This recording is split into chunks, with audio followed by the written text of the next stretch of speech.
Hi Jaime, how many T's do you have? Clearly, not enough. Diego is the vanguard product of Jaime.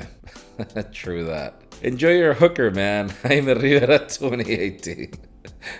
What can I say, man? It was one of your comments, not mine. That's right, it's that time of the week. I am Jaime Rivera, this is Pocketnow, and this is the Pocketnow Daily Recap, your comments for last week.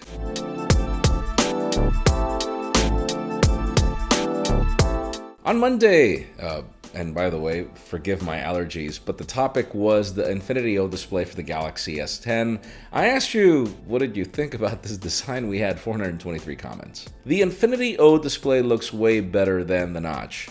Alright, I'll give that to you. I don't know what is worse. Like, honestly, I prefer small little bezels with some sort of a solution, like for the earpiece and stuff like that, than to have something that's not symmetrical. You know, a spot there that's in front of your video, but that's me. Honestly, I think Samsung's approach is light years ahead of the competition in terms of pure aesthetics alone. No, I mean, there's nothing symmetrical about a hole in the corner of your display. That being said, yes, it is far better than a notch. I have to agree with that. Small bezels are better than holes and disgusting notches, and there's nothing that will convince me otherwise. See, I rest my case. I'm not the only one who thinks this way. Then on Tuesday, the topic was the President of the United States, who I don't even want to mention, and the fact that there apparently will be tariffs for iPhones that will make them more expensive, and his argument that people in the United States can pay more for iPhones. We had 726 comments. I asked you if you thought people should.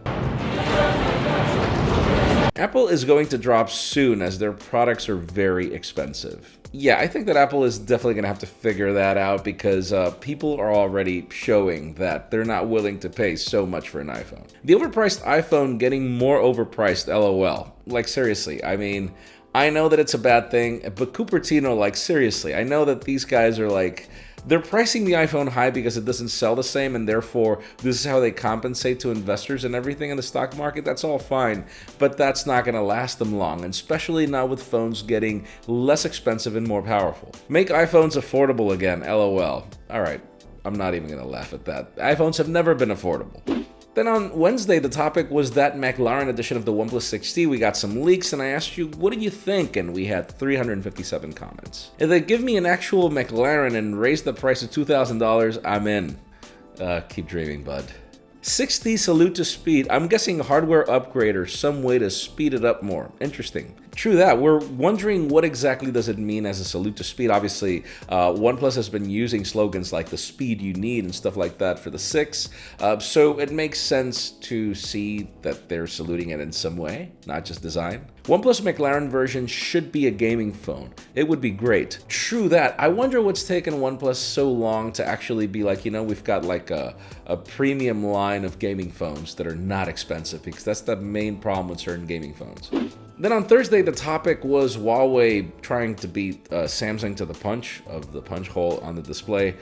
I know, pun was terrible, but the point is that I asked you, I mean, this is coming to a mid-ranger. Would a design like this make you want to buy a mid-ranger? We had 477 comments. Get in my pocket, you notchless beauty, you. That's not necessarily a notchless beauty, dude. Why are Samsung and Huawei making holes in the screen? I think it's just as bad as the notch. Totally agreed. I don't think it's a symmetrical design that provides any benefit, but that's me. Why not put a hole in the middle? You know, I've been wondering exactly what is the purpose, and that's the reason why I want to see the user interface. I mean, is there a change and enhancement in the UI to allow this to be the best option? I think it's not, but that's just me. And then finally, Friday, the topic was once again that Infinity O display for Samsung. The fact that we saw screen protectors with more information. I asked you what you thought, and we had 300 comments. I want to believe no S10 will have the Infinity O display, and that Samsung will leave that for mid-rangers only. You know, it would be great to see the company experiment, and to see that people either like the design or not, and to use that to either implement or not. The problem is we're so close to the launch of the Galaxy S10, if you do the math, that I don't think that's going to happen. Why not slap a display on the back for rear camera selfies? You know, if not a display, that's actually not a bad idea though. But yeah, that's actually not a bad idea, seriously. I mean, selfie cameras are always crap, so why not just solve it with a secondary display? I don't know. I think it's just absurd that people care so much about little bit more of a bezel.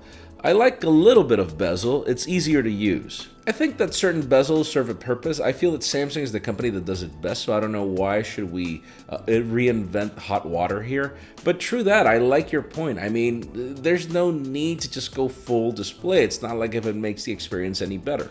That's it for the Pocketnow Daily Recap. Thank you so much for watching. If you want your comments to be featured, keep them short, stick to the point, and try to get some thumbs up. It helps us spot them a lot easier. You can also follow us on social media. Subscribe to both our channels, English and Spanish, for more videos like this one. You can also follow me on Twitter, Jaime_Rivera, on Instagram at Jaime Rivera.